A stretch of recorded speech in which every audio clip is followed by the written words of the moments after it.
거짓말은 아니지만 시원하면 뭐예요? 이 사람이 시원하다는 말은 뭐예요? 굉장히 릴렉스한 감각을 가졌다는 건 정보를 빨리 받아들였다는 거잖아요. 편안함을 가졌으니까 시원한 거죠.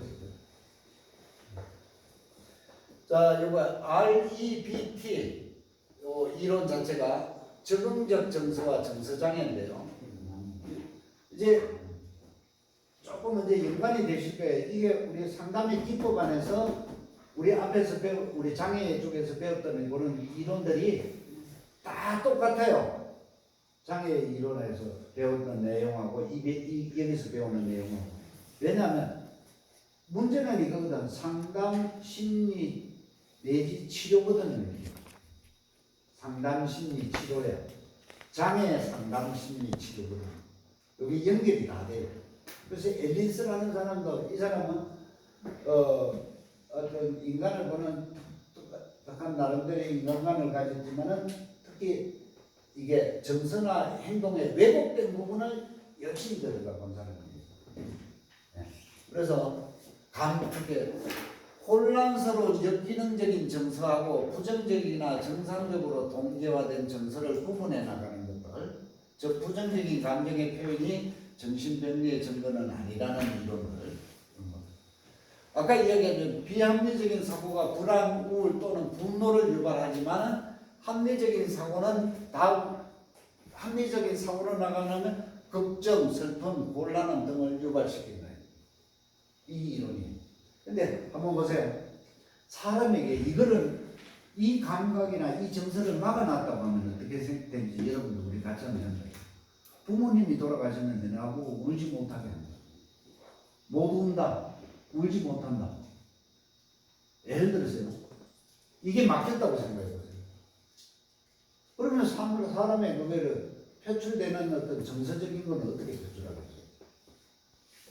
그럼 묻어요. 그냥 가서 울지도 안 하고 묻어요. 어떻게라도 표현을 해야 되죠.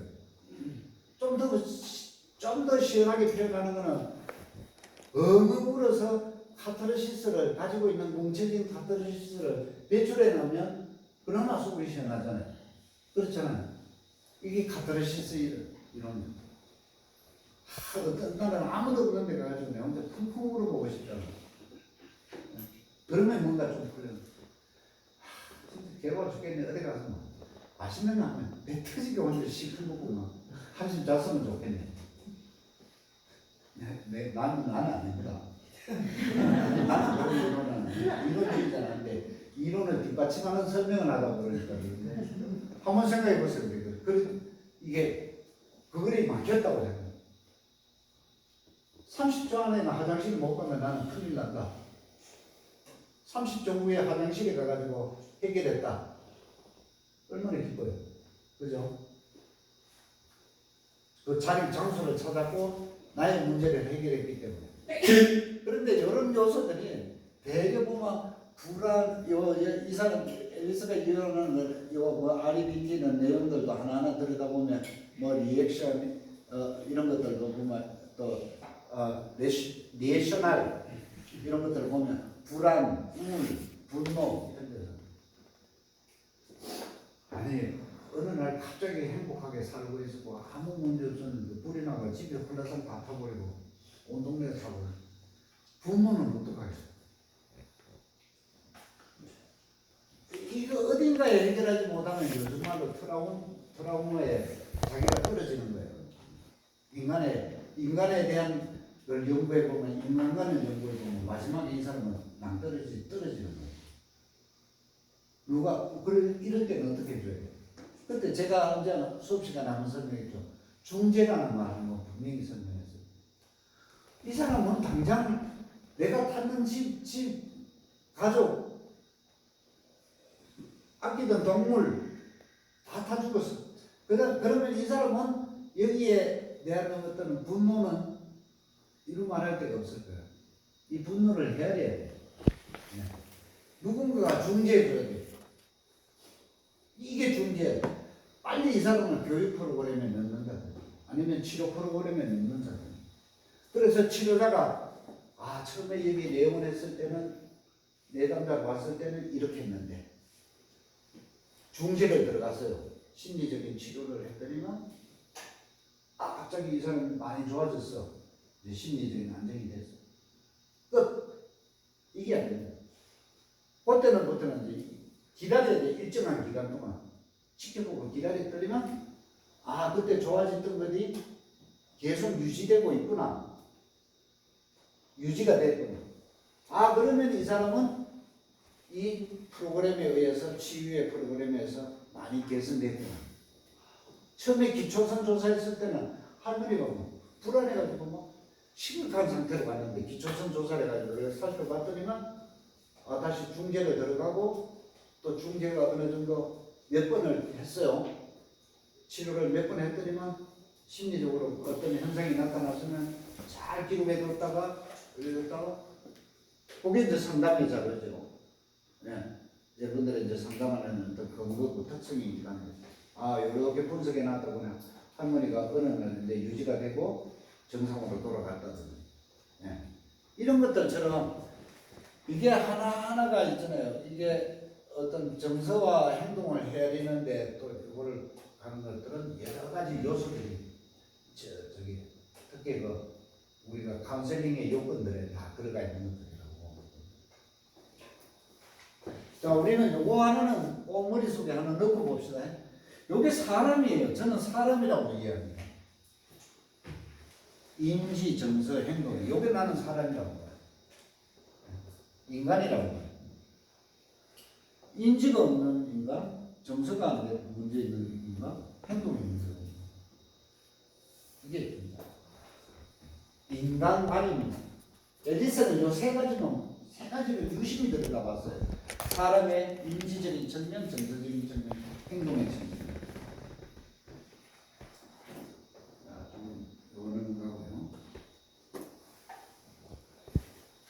그리고 이제 적응적인 정서와 정서장애인데, 여기 REBT는 이런 내용들을 가지고 있어요. 그래요. 인간이 이루는 세 가지 핵심, 아까 설명했죠? 인지, 행동, 정서. 사람의 나는 이게 껍데기는 껍데기고 알을 이야기한다면 알맹이를 이야기한다면 하면 사람은 인지와 정서와 행동이에요. 그렇게 구분합니다. 그러나 이제 어떻게 우리 사람에 대해서 평가해가지고 물을 때에는 인지적인 측면, 이 사람 인지적인 측면은 어디 가냐? 회사에 아주 큰 회사에서 시험을 치더라도 이 사람 인지적인 측면은 분명히 물어봐야 돼. 뭘 물어보든지 아니면 구구단을 한번 해봐라든지 그것도 인지적인 측면으로 볼 수도 있는 거고 그 다음에 정서적인 측면에 대해서 물어봐야 돼. 그 다음에 행동적인 측면에서 물어봐야 돼. 요 세 가지가 평가가 되는 거예요. 그래서 알맹이라고 이야기했습니다. 제가 사람의 알맹이다.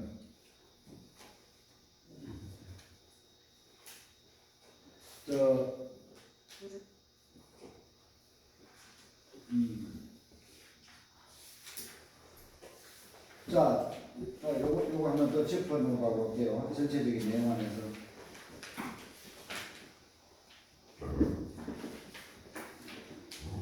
자, 여기 그대로 나옵니다. 한번 보세요. 적응력이라는 단어가 나왔어요. 적응이라는 단어 나왔어요. 기억해 주세요. 적응. 우선 기억만 하나 해주세요. 적응. 그 다음에 비합리적이라는 단어가 나오고 비합리적인 단어. 그 다음에 당위적이라는 말이 나왔어요.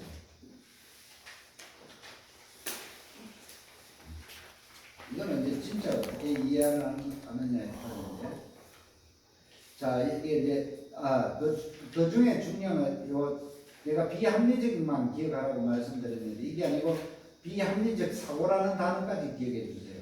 요 6자를 기억해주면 요거는 이제 사고 기능이거든요. 인간이 어떻게 사고하는 사고는 당위적인 사고는 요구에 의한 표현. 영어는 보면 영어를 하는 사람은 많이 들어보면요. 영어를 잘 모르지만 I must, I should, I ought, I have to 이런 말은 많이 나옵니다. 영어를 보면. 이게 보면 당위성을 이야기합니다. 저게 뭐 저는 영어에 잘 모르지만은 가끔 한 번씩 저거 영어 방송 같은 거 들어보면 항상 미국의 영어에 보면 이게 요구에 의한 표현. 어나운서가 멘트를 가는데 머스트 꼭꼭꼭 이래 돼야 된다고 얘기해요. 꼭 이렇게 돼야 된다. 머스트. I should. 이거 분명히 이렇게 가야 된다. 믿는다. 트럼프 이거 좀 정신 좀 차려야 된다. 이렇게 자신에 대한 어떤 당위적인 사고를 막 강조하는 표현들이 많아요. 우리 요게 사고예요, 사고. 사고를 인간이 가지고 있는 사고를 들여다보는 거거든. 사고가 내담자의 어떤 사고 기능을 여러분들이 이렇게 체크를 해야 돼요. 특히 면담을 통해서 이 사람의 사전 면담을 통해서 어떤 사고의 어떤 흐름 또는 사고의 어떤 조건을 해야 되는데 타인에 대한 당위, 세상에 대한 당위성을 다 이렇게 할 수 없다. 세상이 이렇다. 이건 이 당위성이 당위적인 사고에 짙어버리면 포기해버리고 이거 할 수 없다 이거는. 15살 때 무슨 이유인지도 모르고 피나나가지고 부모도 못 만나고 혈혈단신이 되는 송혜 아저씨는 송혜 할아버지는 그 당위성을 얘기하고 자기는 표현할 게 없으니까 노래로 많이 표현했어. 이 사람은 어떤 당위성에 대한 사고가 짙었던 그 사람이 그러니까 삶에 대한 의욕도 엄청나게 가수 현미도 그래. 현미도 사고의 당위성이 굉장히 짙었기 때문에 그분들이 성공하고 살아갈 수 있습니다. 이게 무너졌거든요. 그래서 꼭 반드시 이렇게 이끌어내는 거예요. 그 다음에 과장적인 사고는 보면 사고 중에서 현실을 훨씬 더 과장해서 생각하는 것들. 끔찍하다. 아무것도 아닌데 별거 아니다. 끔찍하다. 뭐 하면 큰일 난다든지.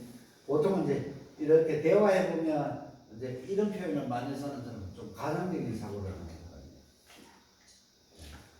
그 다음에 좌절의 불포용이라고 했는데, 인간의 한계를 수용하지 못하는 경우. 그다음에 인간의 가치의 총체적인 비하, 자신의 잘못된 행동을 가지고 가치를 총체적으로 평가하고, 난 시험 못 쳤어. 그러니까 아주 나쁜 놈이야. 나쁜 아이야. 자기 스스로가 그래 생각합니다. 그렇게 어떻게, 나는 결론이 뭐예요? 그러니까 시험 못 쳤는 건 못 쳤는 거지. 그렇지만 나는 아주 나쁜 아이야라고 인간 가치에 대해서 비하를 하는 거예요. 그러니까 사고라고 하면 다 좋은 사고도 있지만 당위적인 사고도 갖고 있지만은 또 때에 따라는 과장적인 사고도 가지고 있고 불포용하는 사고도 가지고 있고 또 총체적으로 비하하는 사고도 가지고 있어. 이게 때에 따라는 합리적일 수도 있고 비합리적인 사고를 가지고 있는 요소를 다 가지고 있는데, 그래서 인간은 끝까지 보면 이중이에요. 이중도는 뭐 삼중 사중. 요 앞에 설명을 뒷받침하는 게 여기 그림입니다.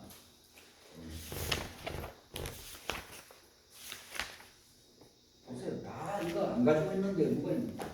인간의 비하성, 낮은 인내성, 과장성. 원래 가질 수 있어. 가져야 돼. 인간이기 때문에 가진 거를 문제에 근원적으로 해결해 주는 거예요.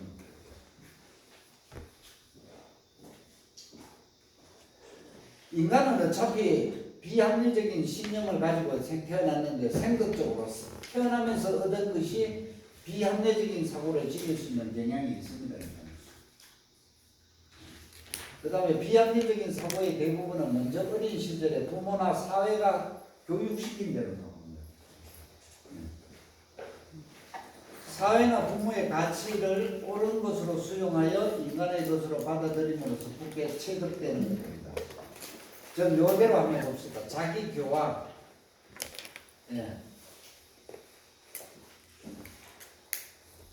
내지 내재화의 과정이 이루어지는 것이다.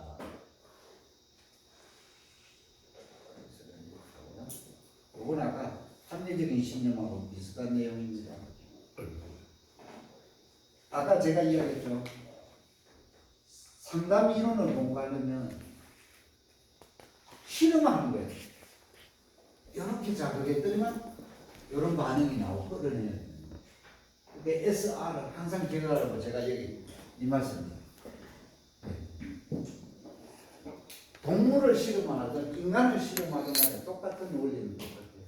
아, 여러 가지 환경을 만들어 놔놓고 이런 자극을 주니까 이런 반응이 나오더라. 요거를 상담이 풀어야 될 고리야. 뭐 옛날에 뭐 무식한 말도 있었죠. 수소하는 기법 중에 퍽 치니까 억하고 죽었다 이랬잖아요. 그죠? 그럼 퍽 치는 건 자극이잖아요. 억하고 죽었다는 반응인데 세상에 그런 일이 어디 있을 수가 있는 거예요.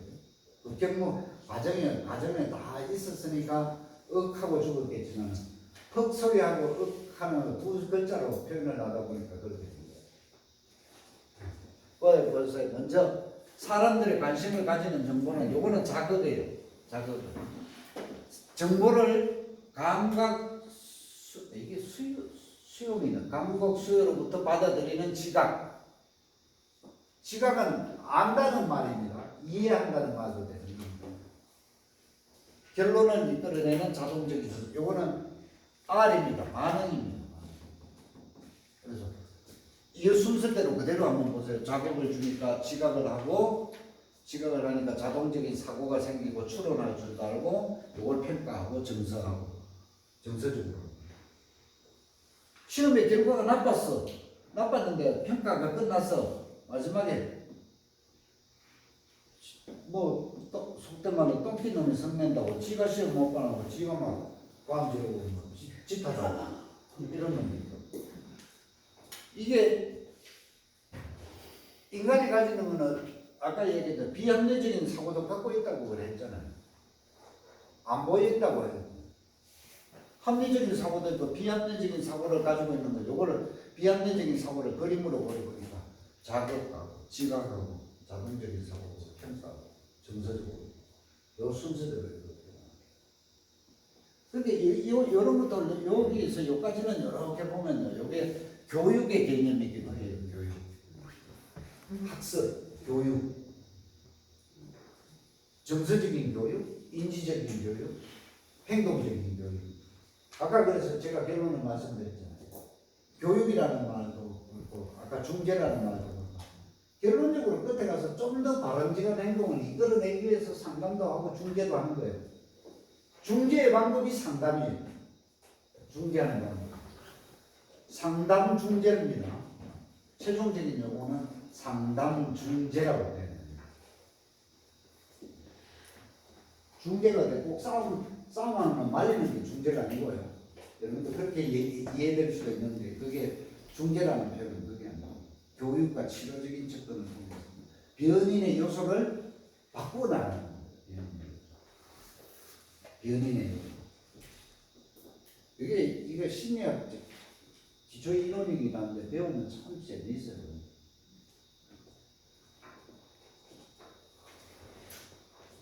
아까 이야기했죠. 먼저 A, B, C입니다. 먼저 A, B, C, D까지는 생각하지 말고 A, B, C까지 모델하면 어떤 선행 사건이 일어났어요. 얘가 마약을 처마셨어. 선행 사건이 일어났어요. 마약을 처마셔가지고 부모가 막 큰일 났어. 선행 사건이 일어났어요. 그래서 이제 여기 비합리적인 신념으로 뭐 그럴 수도 있고 이럴 수도 있고 뭐 이러면 맞춰놔야 된다. 그래서 결과적으로 부적절한 정서적 행동적인 결과가 B, C가 나왔어요. 결과가 나왔어요. 그렇다면 이제 이게 반박하는 사람은 합리적인 신념을 가져줘야 되고 거기에 따르는 지도의 효과를 받아서 이걸 감정적으로 처리해야 돼.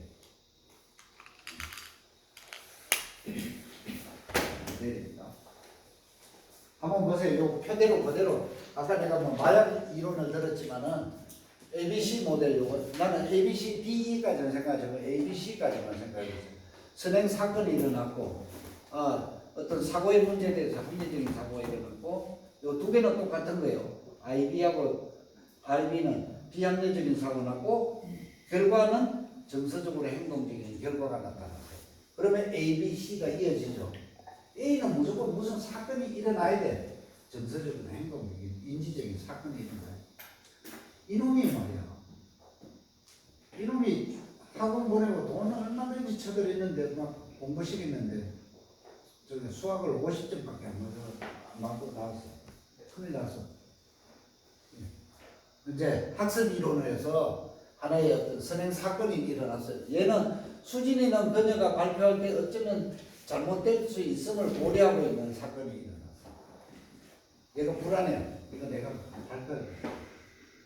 그런데 합리적인 사고는 수진이는 발표를 훌륭하게 하고 싶다라는 생각을 가지고 수진이는 그녀의 선호적인 생각을 경직된 다기적 사고로 바꿔나가는 과정을 거치고 나니까 나는 반드시 이번 발표를 아주 훌륭하게 잘해야 한다는 생각이 생깁니다. 변했죠. 어쨌든 변해가지고 여기 B 안에서 여기 합리적인 거고 비합리적인 사고로 변해가는. 그때는 결과적으로 얘는 수진이는 정서적인 행동적인 결과를 얻어내는 것은 발표에 대해서 매우 불안하다는 생각도 가졌어. 네. 이게 결론이야. 그런데 다시 또 사건이 하나 터졌어요. 2차적인 사건은 수진이가 여기서 보니까 수진이는 그녀가 발표할 것을 생각하면 굉장히 불안해했어요. 이것도 A다. 사건이 생겼어요. 2차적인 합리적인 사고는 만일 내가 불안감을 느끼지 않으면 더 좋을 텐데 라고 바뀌었어. 수진이는 그녀의 선호적인 생각을 경직된 당위적 사고로 바꾸고 나는 절대로 불안해서는 안 된다. 왜냐하면 나의 불안은 내가 더 이상 훌륭한 사람이 아니라는 것을 입증하기 때문이다. 2차적인 결과는 부가적인 불안, 2차적인 부선을 느끼게 됩니다. 뭐 이런 내용들이고요. 어쨌든 자, 요거만 정리하고 마치도록 할게요. 자, 보세요. 앨리스는 나름대로의 어떤 세 가지 인간에 대한 관은 세 가지의 중요한 핵심 요소를 정했어요. 그게 첫 번째가 인지, 두 번째가 행동, 정서 이렇잖아요. 이거를 기준으로 해가지고 앨리스는 자기 나름대로의 어떤 분석을 통해서 상담을 했을 때는 이제 이걸 들여다보겠다는 거예요. 자기 관심, 사회적 관심, 자기 지향, 관용, 융통성, 불확실성의 수용, 요거를 들여다보고 또 헌신, 과학적 사고, 자기 수용, 위험 무릎쓰기, 비이상주의 이런 것들을 어떤 인간이 가져야 될 정신 기준으로 뒀는데